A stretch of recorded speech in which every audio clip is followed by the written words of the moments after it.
আমার আল্লাহ বললেন নবী গো, যারা যারা সুদ খায় তারা কিয়ামতের দিন, যারা সুদে লেনদেন করে, যারা সুদে ব্যবসা করে, তারা কিয়ামতের দিন ওই ব্যক্তির নাই হবে যাদেরকে শয়তান আসর করবে। এক কথায় তারা উঠতে পারবে না, তাদের পেট এত ভারী হবে গো, এই ভারী পেটে তারা উঠতে পারবে না।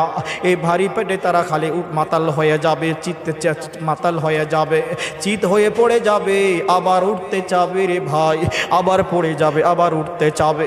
কারণ তাদের পেটগুলো হারাম খাদ্য দ্বারা, হারাম পণ্য দ্বারা ভরপুর আল্লাহ পাক করে দেবেন।